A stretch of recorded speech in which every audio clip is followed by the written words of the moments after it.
The price of a good or a service is what you pay out of your pocket if you would like to acquire it. But the value is best expressed as the most that you would pay to acquire it if you had to, rather than go without it.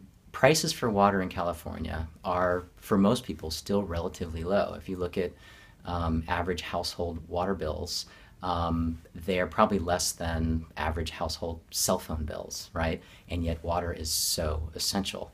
Those prices don't reflect the effects of pulling water out of the environment, for example. So if we have a fisherman on a Northern California river who's relying on the health of that aquatic ecosystem for fishing, and we decide because of the lack of water in other parts of the state, we're going to start pulling more water out of that river and sending it down south and charging a relatively low price for it, that person isn't compensated for the losses that they suffer when that water is no longer in the river.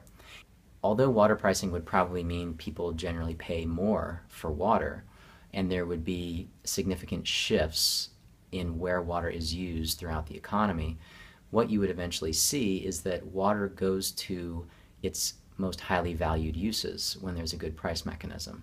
So what can be happening right now, for example, is residential users might be paying relatively low prices for water and thus perceiving water to be plentiful because the price hasn't shot up the way the price of gasoline periodically does when there's a disruption in the supply chain. That's a bit of a false reality because there are places in the state where water is extraordinarily scarce.